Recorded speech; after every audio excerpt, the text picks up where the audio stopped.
This is now the direction that we have got to go in. Jai Opetaia versus Joseph Parker. We need to see Opetaia move up to heavyweight. This Zerdo Ramirez fight that everyone thinks is going to happen probably isn't going to bloody happen. So let's get Jai Opetaia moving up to heavyweight, because this also really helps the direction that Joseph Parker goes in after that Fabio Wardley defeat, because Wardley's probably going to fight Usyk.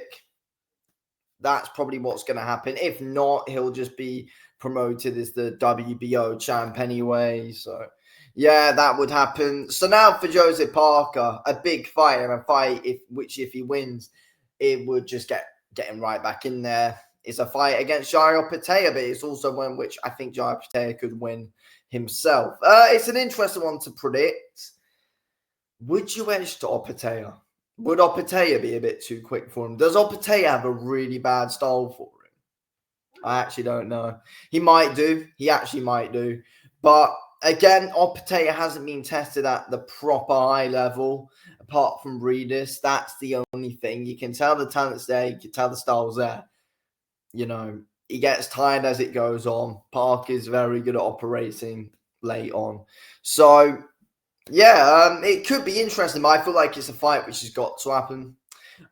This is the fight I want next for Joseph Parker. I think it probably is best for him to take some time out. Look, Opetaia in 2026 just needs to go to heavyweight, just needs to accept reality. Look, he's not going to become, undisputed or unified at cruiserweight, because the guys around him in the division are holding everything up. Zona Ramirez holding everything up. It's actually doing my bloody head in. Eddie Hearn keeps on giving Jai mandatories, wanting him to fight mandatories, and mandatories just keep being ordered. I don't know why.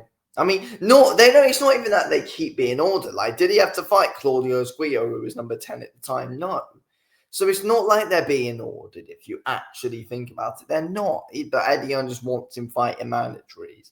So that's holding things up. Zerdo Ramirez, he's either bloody injured all the bloody time, or he's just off doing something else. Badu Jack is fighting on Michelin at some point.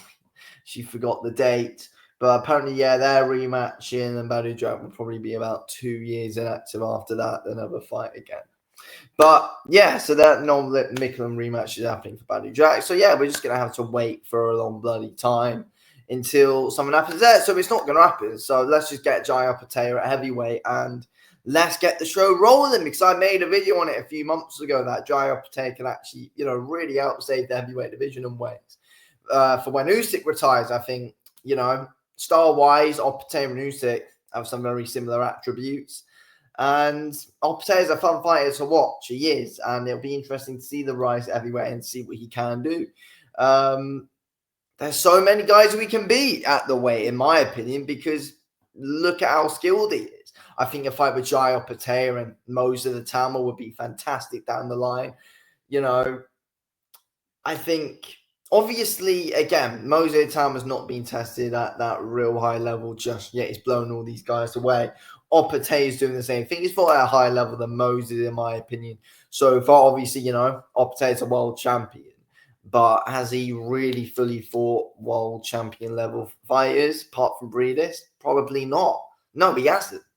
And that's the only thing which I've always questioned about Jai. But I do think he can come and beat Joseph Parker. I think he can come in. I think he has a great chance against Moser the Tama.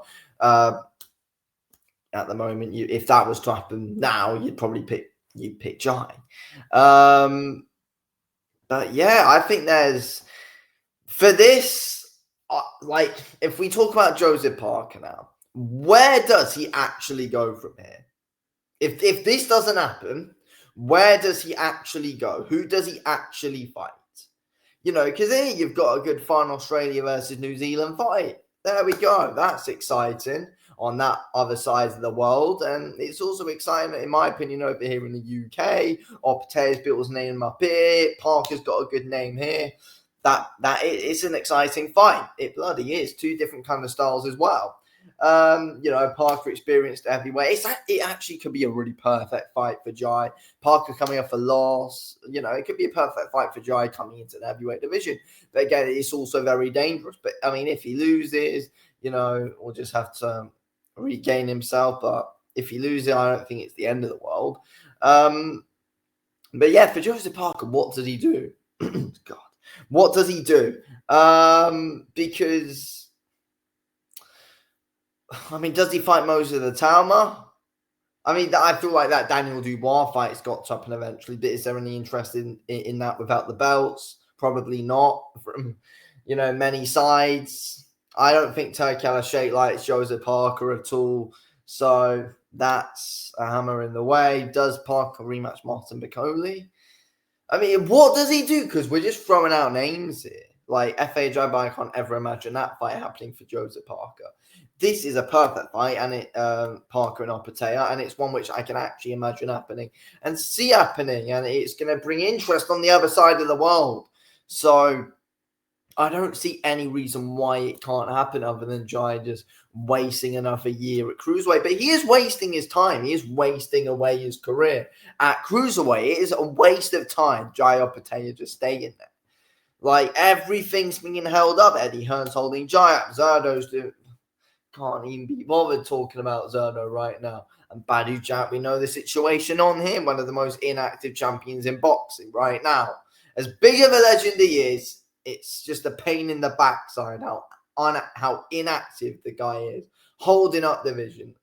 But yeah, and Jai's just knocking out tin cans and wasting time. Let's just get the move to heavyweight. People around him have got to say, I mean, look, Eddie Hearn's got to know, his heavyweight roster's a little bit low right now. It might be a good idea for him to slightly influence certain Jai Opetaia to move up, and there's some big fights that he could have. So he's got to be influenced in this move up to heavyweight. There were rumors about him moving up fighting Chisora, but that didn't happen. Joseph Parker's here. Joseph Parker will fight anyone as well, so yeah.